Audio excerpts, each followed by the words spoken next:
Okay, this um, video is for Philosophy 408, the philosophy of leadership. So as you recall, we started the course looking at book 7 of Plato's Republic, where he emphasized the importance of a philosophical education for leaders, for the rulers of the ideal state, the Republic, Plato's famous dictum of the philosopher kings. So you could use that material to substantiate your thesis if you'd like. At uh, the end of the paper then has to do with language, has to do with speaking with dignity, that the great leader not only understands situations fully, can act rightly, and now the third part, to speak with dignity. And as you know, um, these three wisdoms correspond to the three goals of education according to Vico: sapientia, prudentia, and eloquentia. So one place where you can look to develop the idea of speaking with dignity is the second part of Plato's great dialogue called Phaedrus. And so I'd like you to use materials from part 2 of the Phaedrus to substantiate the third part of your paper, your essay on speaking with dignity. I'd also like you to use what you've learned from part 2 of the Phaedrus to actually rewrite your paper in light of my comments and in light of what you've learned from Plato, part 2 of the Phaedrus, for your final draft of your essay. So part 2 of the Phaedrus is more tedious and not as widely studied as the part 1 of the Phaedrus. And it really doesn't make a whole lot of sense unless you read part 1. So I'd like you to read the whole Phaedrus, but the material that I'd like you to use for substantiating the third part of your essay would be from part 2. So part 2 is a discussion of rhetoric. And it really begins around, there are these numbers on the margins of the text, these numbers on the side. Those refer to the original text. And but this is the best, by far the best translation I found of the Phaedrus. This is the one I asked you to get for this course. Alexander Nehamas and Paul Woodruff, they did an outstanding job, and the footnotes are perfect. It's like they're living in ancient Greece. They like know everything. So that's the translation. But if you can't get this translation, then use any translation you can get for the time being. All right, so what is part 2 all about? Well, after that incredible speech that Socrates gives on love, on eros, which is probably one of the most famous and powerful passages in all of Plato's dialogues. Probably not as famous as the allegory of the cave, but close second to that great second speech of Socrates on eros. What happens is that there's a transition, and then Phaedrus and Socrates begin to discuss classical rhetoric. Now, as you recall, the dramatic context of the whole dialogue is, well, Socrates and Phaedrus meets Phaedrus outside the city. Phaedrus is coming from the home of Lysias. He's a sophist, and he's under the sway of Lysias, and Lysias is his lover too on top of it. And Socrates wants to redirect his eros, his soul, towards philosophy, towards the true art of rhetoric, as opposed to sophistical rhetoric. And by the way, as an aside, many of Plato's dialogues, one of the sole purposes of the dialogue is to show the difference between sophistical rhetoric and the true art of rhetoric, which is philosophical dialogue. It's amazing how much that dominates Plato's dialogues. And the reason it dominates his dialogues is that he considers sophistry the greatest threat to philosophy. Because if there is no truth and there's no right and wrong, then there is no philosophy. So the sophists were relativists, epistemological relativists. That means there's no such thing as true and false. Everyone has their own opinion. Every opinion is of equal worth. So that's called epistemological relativism. And then ethical relativism, or it means there's no right and wrong. So the whole thing is based on power and persuasion and deception. What's likely, what seems, is more important than what is true. So let me just make a few observations. I just finished rereading part 2. It took like 2 hours, and it was quite enjoyable. I just took my time and read the footnotes and reread part 2. But I thought I might just point out some key points and some passages that sort of summarize things.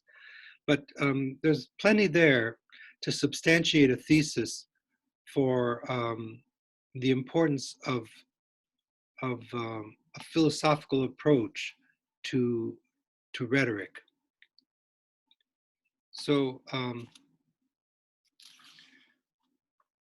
at 258D, which is page 51 on this translation that I just showed you, Socrates tells Phaedrus, well, there's nothing shameful about writing, although it's very clear, this is one of the main themes in Plato's philosophy, that the spoken word is preeminent above the written word, that the written word is only a reminder can only act as a kind of copy of the spoken word. That's why Plato wrote dialogues, which is the closest thing to the spoken word in written form, right? But he knew that the written word is inferior to the spoken word, that philosophy lives in the spoken word. So that itself could be a point you might want to point out, that leaders then know this distinction between the written word and the spoken word. And whenever there's a choice, of course, sometimes we have to write things down, memos and things like that. But whenever there's a choice between speaking impromptu out of an insight into the truth of the matter and taking your time to write something out and then deliver it and then read it, he or she would choose the former. So the spoken word is where philosophy exists. That's why, well, let's not worry about that. Okay, so back to the text then. So he says, Socrates tells Phaedrus, there's nothing shameful then about writing. He says on page 51 at 258D, line 1, this then is quite clear, Socrates says. Writing speeches is not itself a shameful thing. Phaedrus says, how could it be? And Socrates says, well, it's not speaking or writing that is shameful. What's really shameful is to engage in either of them shamefully or badly. So the whole second part of the dialogue is what it means to speak shamefully and badly, and what it means to speak honorably and with dignity. So, and what they do is, part of what they do, the two of them, is analyze the 3 speeches. There were 3 speeches, if you recall. The first was Lysias' speech that Phaedrus reads to Socrates, and then Socrates' first speech, which takes up the same thesis, but it's better written, but it still has incomplete content. And then that dynamite second speech that eclipses all the others. That's the great second speech of Socrates. And then the transition, as I told you, and now the last part 2 of the dialogue is all about the discussion of rhetoric. So Socrates says, he asks the main question of part 2 of the dialogue. So what distinguishes good from bad writing? Do we need to ask this question of Lysias or anyone else, whoever did write or speak, whether in public or private, in poetic verse or in poetry? So that's the main question. What does it mean to speak with dignity, honorably? And then there's this charming little interlude, the myth of the cicadas. You can either use it or not. Any of this you can use or not for your paper. But he talks about how there's this myth of the cicadas. You've heard the cicadas that come in the late summer, and they sing and carry on. Well, the whole point of the myth of the cicadas is, I'll let you, I won't go into it, but is the importance of philosophical insight, and how the cicadas, Socrates says, were originally human beings that were living on Earth before the Muses were born, and and then Zeus invented the Muses, and they were so smitten by the Muses that they began to sing, and they went their whole life without eating and drinking and died, and their souls then were to report to the Muses as to what humans were engaging in, or honoring them in their performances. And he says at the end of that myth, and to Calliope, the oldest of them, and Urania, which means the heavens, the next after her, who presides over the heavens and all discourses, human and divine, and sing with the sweetest voice, they report those who honor their special kind of music by leading a philosophical life. So it was Plato's way of having Socrates retell that story and give his own interpretation of the preeminence of philosophical speech as the sweetest of speech, above poetry and all the other musical arts. So that's a charming little interlude there. What comes next in the text is a discussion of all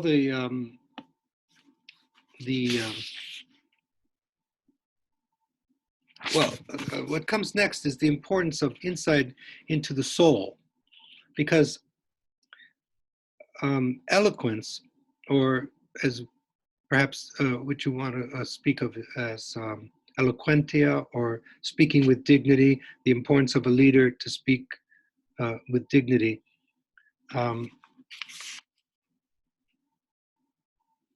It has to do with leading the soul. So the speaker must have a knowledge of the human soul. Okay, so most textbooks or approaches to rhetoric leave that out completely. So that's important. So that brings in the importance of philosophical insight. And of course, knowledge of the soul in ancient times is not just psychology, because psychology was born a lot later, right? So it has to do with philosophical knowledge of the soul. And so that brings up Plato's whole notion of the soul, made up of appetites and spirit and intellect and being elevated by eros. All the things that Plato was speaking of in the second speech of Socrates about the human soul. So that's an element of philosophical insight. Psychologia means literally soul leading. So rhetoric is soul leading. So when a leader speaks, they have to speak to the soul of his or her interlocutors. Okay.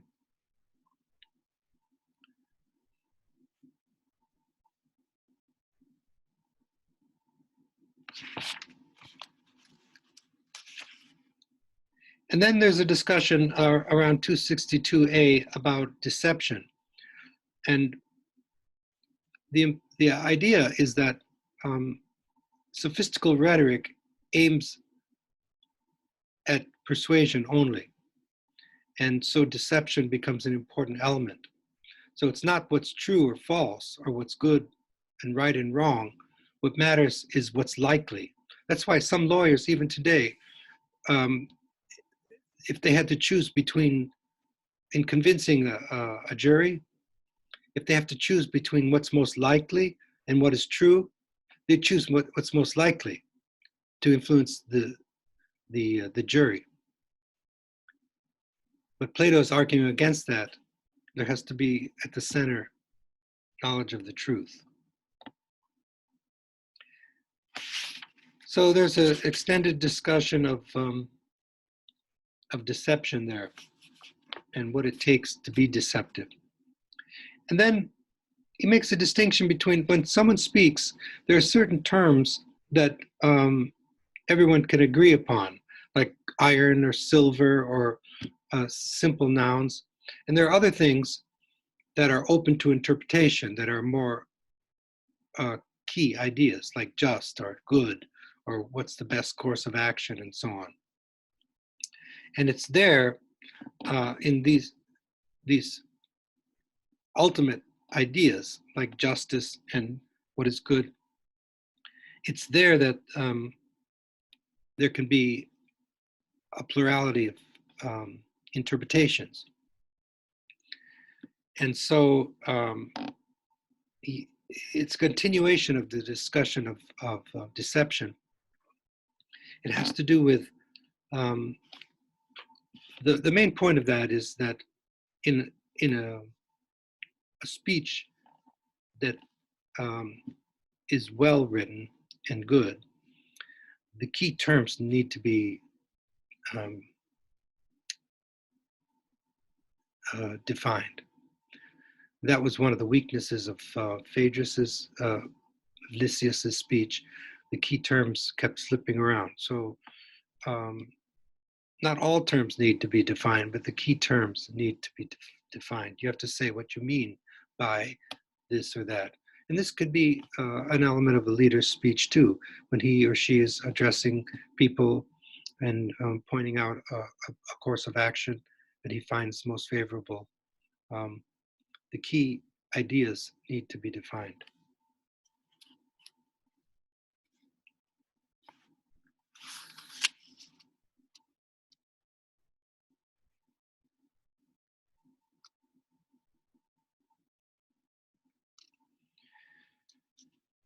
The other thing that's brought out on page 61 is the parts of the speech. And this is something I really want you to think about for your speech and for just about your linguistic skills in general, but for your essay as well.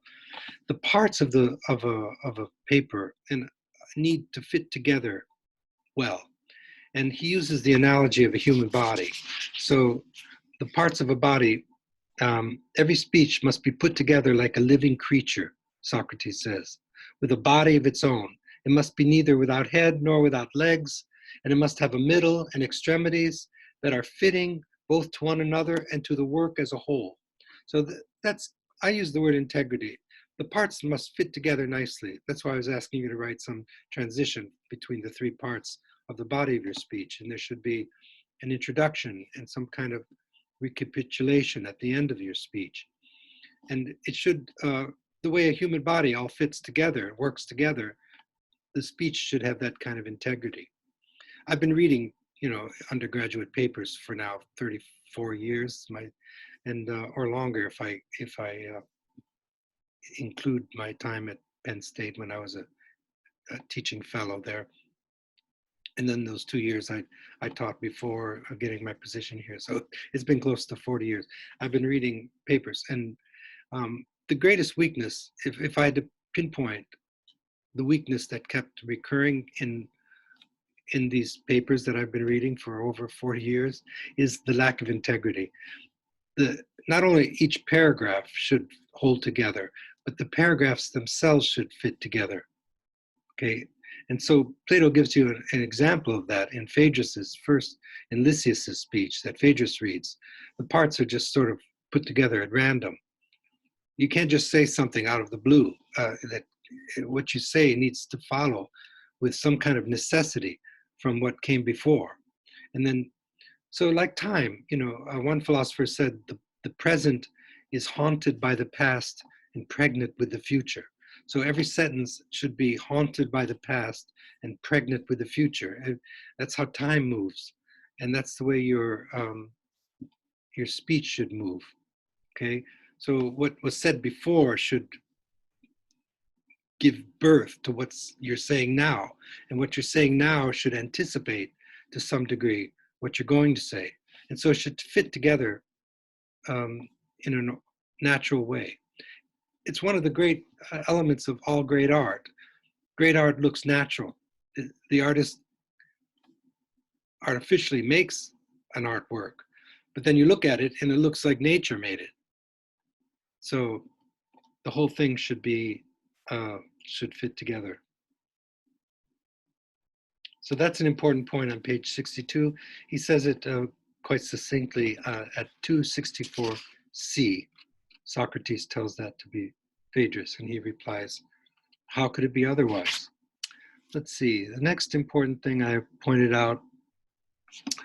Okay, so the big point that you shouldn't bypass, and it's something we talked about at the beginning, is the importance of truth. That's why I had you read Heidegger's essay on the essence of truth.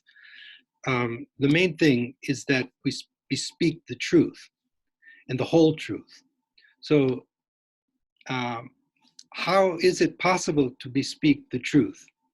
Well, Plato had, by this time now, at the middle part of his career, had developed this method of dialectics.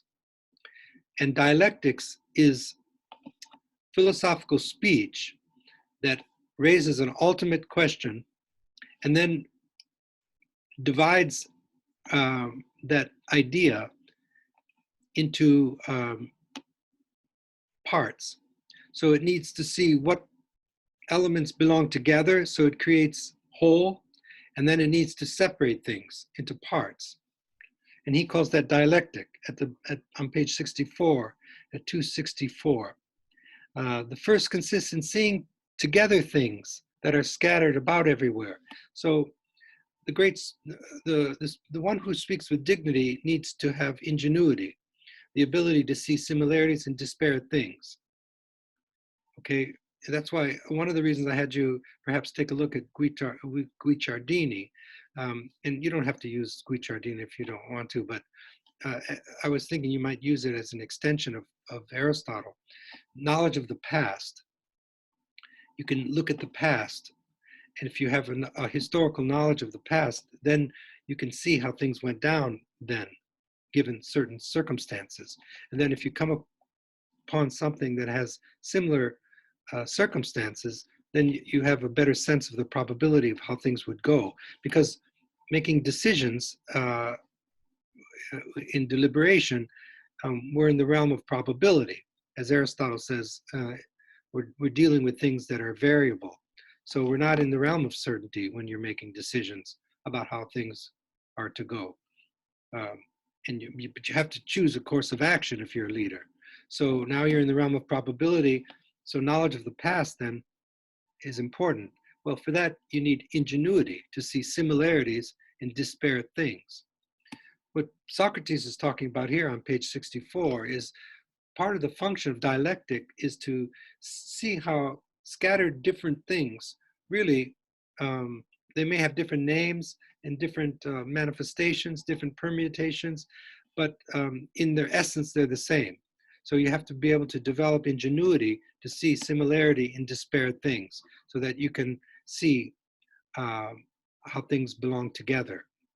But then he says, the first consists in seeing together things that are scattered about everywhere and collecting them into one kind. So it means developing ideas, developing concepts, which are gatherings, if you think about it. Let's take the word dialectic apart. Dia means through in Greek. Lectic is from the infinitive legein, which means three things simultaneously. It means to say, it means to set forth, and it means to gather. So the very word, if you take the word apart etymologically, through language, through philosophical speech with someone else, that is dialogue, something comes forth from concealment into unconcealment, into aletheia. Aletheia, which means unconcealment or truth in Greek, ancient Greek. That which comes forth from concealment into unconcealment is a gathering. This gathering is nothing other than an idea, because ideas are gatherings. Like the idea of snow, which is a very simple idea. It gathers together all what is common among all the different kinds of snow there is. Not even two snowflakes are the same. And the snow is different. This morning it snowed, and now there's no snow here. So snow changes constantly, but snow is snow. So the very concept snow is a gathering of all what is common among all the different kinds of snow there is. So gathering things together and then seeing how the points where the gathering differs. Later on, Aristotle refined this. It means finding the genus and the species of things. The genus is the class to which something belongs.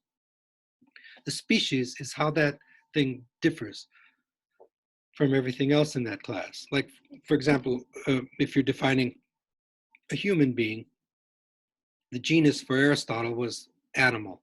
That's the class to which we belong. And then how is this human animal different from all the other animals? Well, we have reason, he says, or intellect. So he defines us as a rational animal. So what's he doing? He's gathering together what's common among all human beings. We're all animals. And then he's finding the difference between this animal, this human animal, and all the other animals. And he claims that that difference has to do with our having intellect. Or Plato does it in this very dialogue, in the different kinds of eros there is. He defines, first of all, there's two kinds of madness, divine madness and pathological madness. And then eros then belongs to divine madness. Then he divides it up. So first find the genus of eros is madness. Okay, there's the gathering part. And then he separates two kinds of madness. See, that's a philosophical insight. Before I read Plato, I didn't know there was two kinds of madness. I only thought madness was the place where insane people go in insane asylums. Then I read Plato, oh, divine madness, what a wonderful thing. And then he divides divine madness into four kinds. Poetic inspiration, for example, prophetic divine madness, erotic divine madness. Let's see, what was the fourth one? I can't remember, it doesn't matter.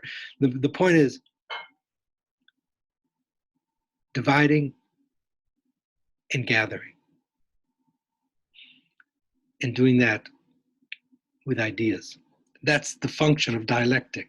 So that's a key sentence there. Socrates says, well, the first consists in seeing together things that are scattered about everywhere and collecting them into one kind. That's the gathering part. So how does this relate? And then, well, let me finish. So that by defining each thing, so that's definition. So when a leader speaks, they need to define the key elements of what's going on. We need to do this. This is the goal. This is, by defining each thing, we can make clear the subject of any instruction we wish to give. And then there's the separation. And he uses the metaphor of a butcher, a good butcher and a bad butcher. He says a good butcher never has to sharpen his knife, because when he cuts at the joint. He doesn't hit any bones anywhere, so he never has to sharpen his knife. So the point is, when we're making distinctions, we need to make the distinctions where the distinctions actually lie in reality, and not hit the bone, as the metaphor He says, this in turn is to be able to cut up each kind according to the species along its natural joints, and to try not to splinter any part as a bad butcher might do. So we need to be good butchers. It's sort of a crude metaphor, but the point is we need to divide things where the natural divisions are and not arbitrarily. Again, the quest for truth. And then Phaedrus says at the bottom of that page 64 at 266b, Socrates says, well, Phaedrus, I am myself a lover of these divisions and collections, so that I may be able to think and speak as if I believe that someone else is capable of discerning a single thing that is also by nature capable of encompassing many. So that's the big function of dialectic, gathering things together into definitions of things. So when you define something, you're trying to find to what class it belongs. We need to collect differences into similarities and make ideas and define those ideas. So what does it mean? Some speaker may have to address his audience. What does this and that mean? He might have to give a definition. So that's called dialectics. And what follows from that is a tedious, and Plato's deliberately tedious on this. Socrates gives a very tedious and detailed account of all the different treatises on rhetoric, on classical rhetoric from his day, and points out, of course, it's not definitive. He tries to touch on the main ones. And he goes through all this, which takes through many, he mentions people and the books they wrote, and different, how there's, at the beginning, there should be a preamble of a speech, then a statement of facts, then evidence, witnesses, indirect evidence, claims of plausibility, confirmation. It goes on and on.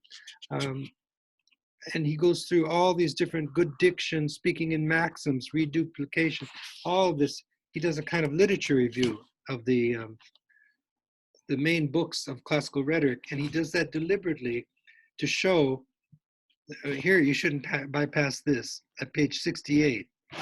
Do you think, Socrates says, as I do, that its fabric is a little threadbare? Notice the use of metaphor there very carefully. Throughout, actually, the careful use of metaphor and simile, like a garment that's become threadbare. So there's something threadbare about all of these different treatises on rhetoric. Today, this might be like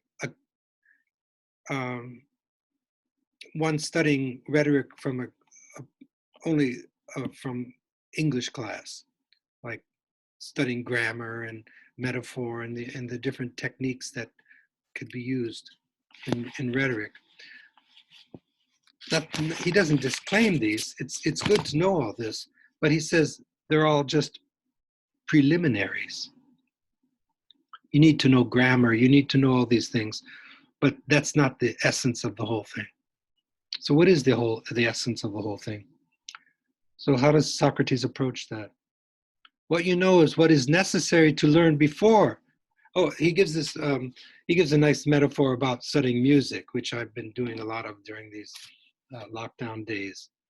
He says, if someone knew the highest notes of their instrument and the lowest notes of their instrument, all the different notes, that wouldn't give them knowledge of harmony.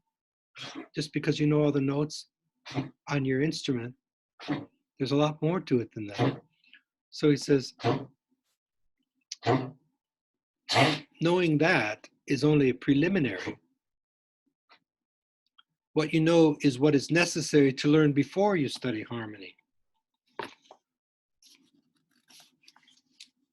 He said they would react like a musician confronted by a man who thought he had mastered harmony because he was able to produce the highest and lowest notes of his strings.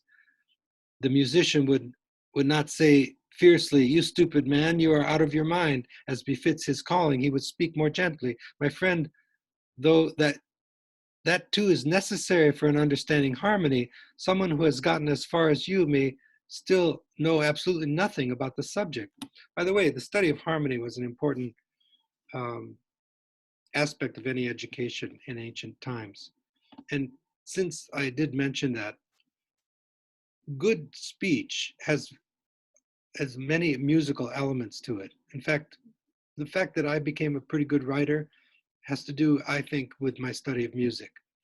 Because if you study classical rhetoric, um, like music, um, there, what I do whenever I write a paragraph or something, I read it out loud, and I listen to the cadence, and I make sure that it has a musical quality. But if one analyzes all the elements of classical rhetoric, or many of them, one could see the similarity between that and music.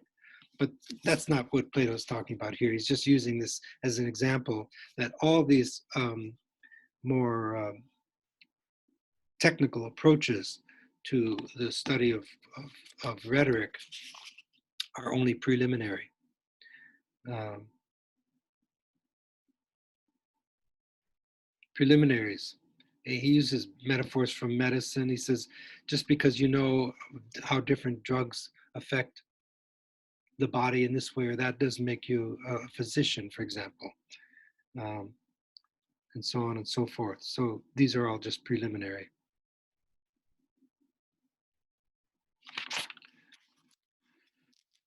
Uh,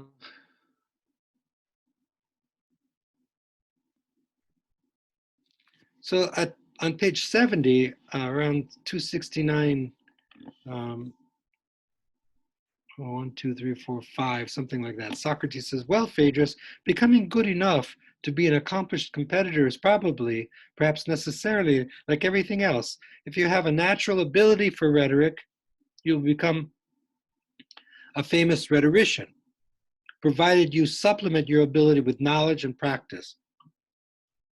So he's just pointing out that the great speakers are given a God-given talent. He's making a distinction between talent and ability. Talent is just a gift that you're born with. Ability you can develop. And the great speakers have both. But you can go a long ways with just a little talent if you have a strong will to study and gain knowledge and practice. So that's just a point he makes. To the extent that you lack any one of them, that is what? Talent and ability, to that extent, you will be less than perfect. But insofar as there is an art of rhetoric, I don't believe the right method for acquiring is to be found in the direction Lysias and Thrasymachus have followed. That is the study of the preliminaries and not the substance of rhetoric. So the substance is going to be the truth, to bespeak the whole truth of a subject. And that leads Plato to say something, here on page 71. Do you think then, Socrates says, that it is possible to reach a serious understanding of the nature of the soul? Remember, rhetoric then, or speaking with dignity, has to do with leading the souls of your interlocutor somewhere. So you need to know what is a soul. And that for that we need philosophical insight. So he says, do you think then, Socrates tells Phaedrus, that it is possible to reach a serious understanding of the nature of the soul without understanding the nature of the world as a whole? So to understand the nature of the world as a whole, that's philosophical knowledge. That connects with that first kind of wisdom, sapientia. Actually, my definition of sapientia as speculative wisdom comes from this dialogue, Phaedrus. In Socrates' second speech, Phaedrus asks Socrates, what is the subject matter of philosophy? And Socrates tells him, the subject matter of philosophy is the whole story of existence, divine and human. So I thought that's a good definition, or good articulation of speculative wisdom. The whole story of existence, divine and human. So That's the he says, no one will become an adequate speaker on any subject unless one becomes first an adequate philosopher. I'm trying to find where he says that because but before he says that's a key thing that he says. We'll talk about that in a moment. No one will become an adequate speaker. See, this substantiates your thesis of the importance of a philosophical approach to leadership, if you choose that as your thesis. No one will become an adequate speaker on any subject unless one becomes an adequate philosopher. And I think I understand what that means. What it means is in order to speak adequately on any subject, you have to have insight. You have to speak the whole truth. That doesn't mean you have to tell every detail about it. That would take an infinite amount of time. But how do you gain, how is it possible to bespeak the whole truth of a subject? One has to have insight into the principles upon which that subject is based. Well, insight into the principles upon which something is based is philosophical insight. So without philosophy, you can't be an adequate speaker. So that's Plato's point. But before he makes that important point,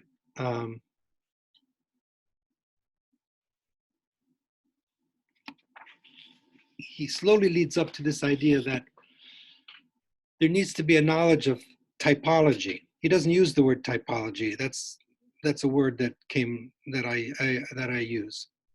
But typology means an understanding of the various types of people there are in this world. And there have been different typologies, like Freud, Carl Jung is famous for having the, there's so many. But one can do it empirically, just observing human nature. Or you could read, like today we would read Carl Jung, his typology, the extrovert, the introvert, the different types of people. Is there Myers-Briggs? I never studied that one, but there's just so many of them. Probably the best approach would be just study the great ones. Nietzsche has a great typology that I follow, and Carl Jung, and just from your studies of and your observations of people. There are only so many people in this world. There's like, I don't know how many, but it's a finite number, and everybody's sort of like a replication or instantiation of that type. There's a type. Have you ever met someone you feel like you know them all? Some people think, well, maybe I knew you before in a past life or whatever. That could be true, but the other thing that could be true is that they're a certain type of person, and you've known that type before, so you know what they're going to say before they even say it, because that type of person says these things.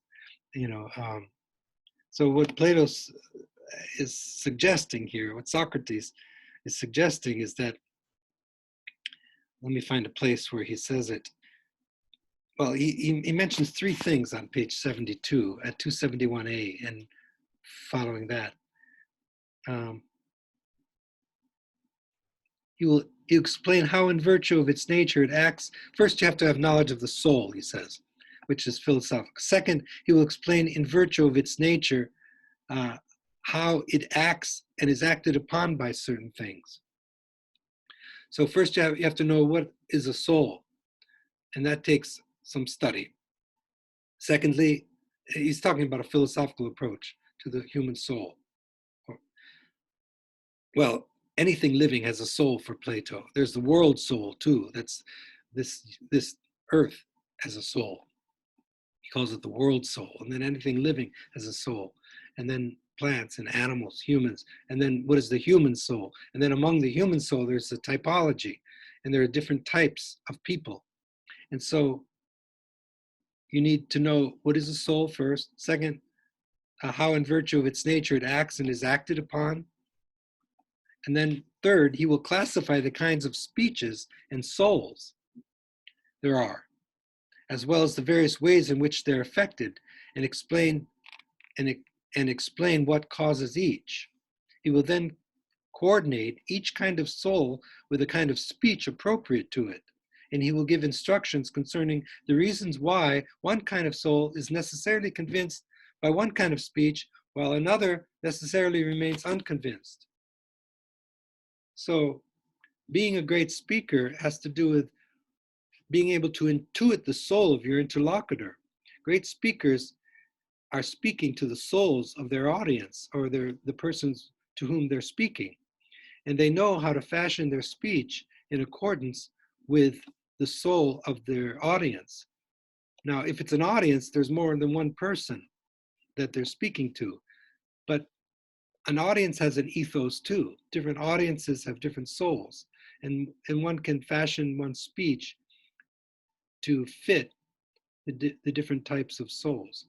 So if you're going to lead the soul, you have to speak to the soul. That takes knowledge of the soul, knowledge of the different types of personalities or souls there are, and knowledge of different kinds of approaches that affect certain types of people, and the ability to coordinate different approaches. Later on in classical rhetoric, they speak of ethos, pathos, and logos. Well, ethos is how you appear to your audience. Pathos is the appropriate passion for the subject matter that you're speaking of. And logos are the arguments that you're presenting. So you start learning how to coordinate these three appeals with the particular types of audience that you're addressing. But Plato says it succinctly. If you're going to lead the soul of your interlocutor, you have to intuit the soul of your interlocutor. For that, you need knowledge of psychology, knowledge, a typology of human souls. Let's see, I marked, so on page 73 at 271D, Socrates says, since the nature of speech is in fact to direct the soul, whoever intends to be a rhetorician must know how many kinds of soul there are. The number is so and so many. There's a finite number. Each is of such and such a sort. So this tells me knowledge of psychology, of typology. Hence, and in philosophy, some are better than others. In psychology, some are more philosophical than others. Like Carl Jung is quite philosophical for a psychologist. In fact, he's sort of half psychologist, half philosopher, half cultural physician. He wears many hats, but some are better than others. But another approach, as I said before, is just empirical observation of people and watching and seeing the different types there are. Hence, some people have such and such a character, and others have such and such. Those distinctions is established. There are in turn so and so many kinds of speeches, each of such and such a sort. People of such and such a character are easy to persuade by speeches of such and such a sort in connection with such and such an issue for this particular reason, while people of such and such another sort are difficult to persuade for those particular reasons. Such and such just mean in particular. The orator must learn all this well, then put his theory into practice and develop the ability to discern each kind as clearly as it occurs in the actions in real life. So he's not just talking speculatively. And what follows from that is kind of a summary of what they've been talking about so far. So it's probably worth reading. That's on page 74 at 271. Otherwise, he won't be able be any better off than he was when he was still listening to those discussions in schools. That was that earlier tedious approach I told you to the preliminaries, the technical approach to rhetoric, the part that leaves philosophy out. He will now not only be able to say what kind of person is convinced by what kind of speech. I'm meeting someone, he'll be able to discern what he is like and make clear to himself that the person actually standing in front of him is of just this particular sort of character he has learned about in school. And well, there's no reason to read it all out again. But read that paragraph until the end, he writes, then and only then will he have mastered the art well and completely. But if his speaking, his teaching, or his writing lacks any of these elements, and he still claims to be speaking with art, you'll be better off if you don't believe him.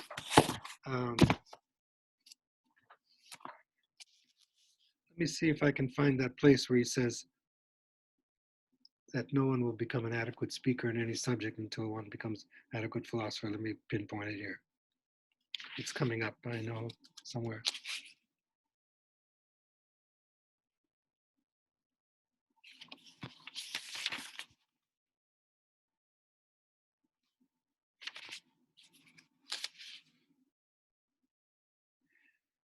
Mm-hmm.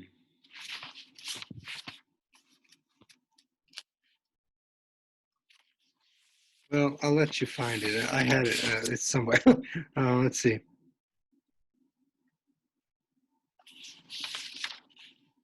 If it's a good passage, though, to quote.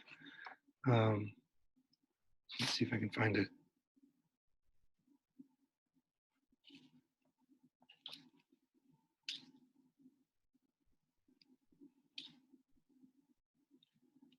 Well, even if you don't find that passage, that's the point. The only way to speak the whole truth of a subject is to understand the principles upon which that subject is based. And insight into the principles is philosophical insight. So unless one becomes an adequate philosopher, one will never become an adequate speaker on any subject. The dialogue ends with a discussion of the written word. Remember, I told you right at the beginning,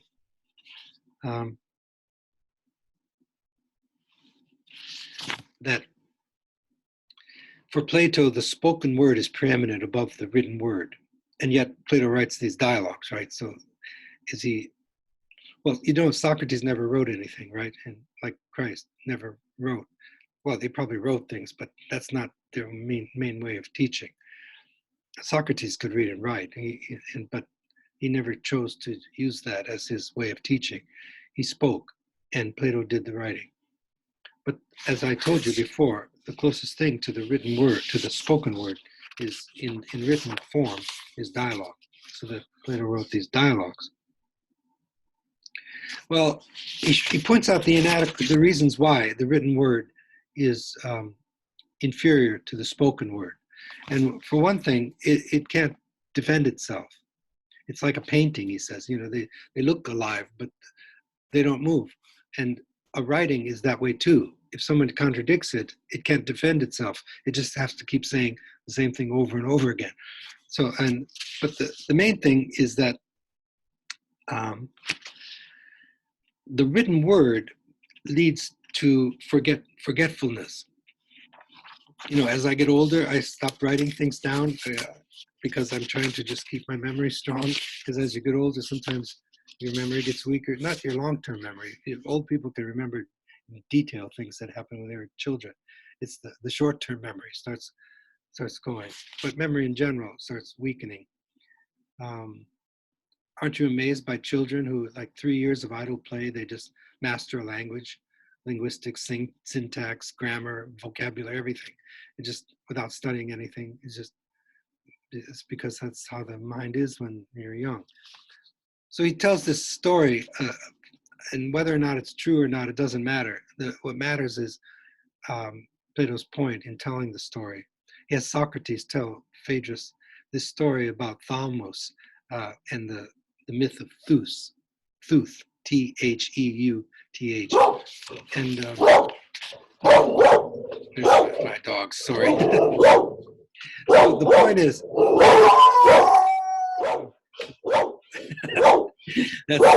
this is one of the troubles. My dogs, that's their rhetoric.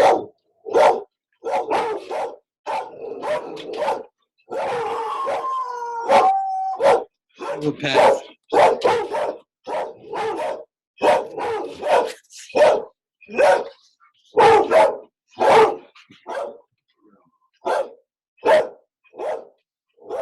Somebody's at the door. The delivery man. That's their rhetoric. All right, so the story of Thuth is that last little myth that Plato gives us toward the end of the dialogue. It's about how um, the invention of the written word weakened the memory of people. Actually, if you go, there's some truth to this. Actually, if you go back in history, especially the Greeks, I don't know about any other nation on this point besides the Greeks, but they were able to memorize incredibly long passages. Like there were bards who would like recite like the whole of Homer, and and so the memories, they would do these outstanding feats of memory. And Plato's point is that by writing things down, it weakens your memory because you rely on the written word, and the mind gets the memory gets weaker because of that. So that was one of the drawbacks of the invention of the bringing of the written word from the gods in this story about Thoth. But but remember, he said earlier there's nothing disgraceful about writing. It's just writing badly and disgracefully. So then what? And Plato himself is a writer. In fact, Plato says in the seventh letter that writing is a pleasurable pastime for him. So he just wants people to know that writing is at best playful amusement, that it's always second to the spoken word, and that it's only, he says it on page 84, 277e. On the other hand, take a man who thinks that a written discourse on any subject could only be a great amusement. This is somebody he's endorsing. That no discourse worth serious attention has ever been written in verse or prose. That's a pretty radical point. And that those that are recited in public without questioning and explanation in the manner of the rhapsodes, remember I told you about the bards or the rhapsodes, are given only in order to produce conviction. He believes that at their very best, they can only serve as reminders to those who already know. So the written word is a reminder of what we already know, and it's and then the last point that I just want to make here. So that you can make of that as you as you could bring this. I can imagine someone bringing this into their paper about the preeminence of the spoken word over the written word in great leadership. And you could give some of the arguments that Plato gives, not about the forgetting part, but try to get inside the idea. See, the trick to writing a good essay, you guys, in this class, would be how well you're able to take these abstruse philosophical ideas and relate them to becoming a great leader. There might be something about, you might be able to develop the thesis about the difference between a good leader and a great leader, or the importance of philosophical approach to leadership, those kind of things as your thesis. But as I've been emphasizing, try to make a strong thesis, and then you don't even have to mention it, but let that animate everything. Everything you say should support that thesis. But it ends with an important point here. If any one of you has composed these things with a knowledge of the truth, if you can defend your writing when you are challenged, and if you can yourself make the argument that your writing is of little worth, then you must be called by a name derived not from these writings, but rather from those things that you seriously are pursuing. What name is that? Phaedrus says. To call him wise, Phaedrus, seems to me too much. That's the very word sophist, right? It means a wise man. And properly only for a god. To call him wisdom's lover, philosophos, a lover of wisdom, which is the very word philosophy, or something similar would fit him better and be more seemly. So he's saying that one could be a writer and still be a philosopher. But you have to know that the written word is inferior to the spoken word, and why, and it's only giving a reminder, and all the things he's been saying. So I like the ending. They say a little prayer to the god present there, to Pan. "Oh, dear Pan," Socrates says, "and all the other gods of this place, grant that I may be beautiful inside." Okay, so beautiful inside means the most beautiful thing for Plato is a beautiful soul. The most beautiful soul is the wise soul. So he says, grant that I be beautiful inside. Let all my external possessions be in friendly harmony with what is within. May I consider the wise man rich. Interesting that he puts wisdom above wealth. As for gold, let me have as much as a moderate man could bear and carry with him. You know, that's a big point if you think about it. All the greed is causing. Today I had a thought. I'll share it with you. Greed causes the environmental crisis. If you think about it, if there's an environmental crisis and it's caused by humans, if the earth is a living organism, the Gaia principle of love joy, it's in Plato too, that the earth is a living being. The other day I contracted some poison ivy on my wrist, and so I'm doing everything to stop it from spreading. Otherwise, it's going to go up my arm, it'll take over my body, it'll destroy my whole body. Well, what if the earth is a living body and there's something on the earth that's parasitical and attempting to take down life on earth, the natural world? What would this living body do? What do I do when I get poison ivy? I try to eradicate whatever it is that's threatening the livelihood of my whole being. So why would the earth want to send us this malaise in order, if not to eradicate whatever it is that's threatening the livelihood of its being? This thought crossed my mind today. Anyhow, that's not part of what we're talking about. It's just the kind of things that go through my mind as I walk my dogs in the woods. So,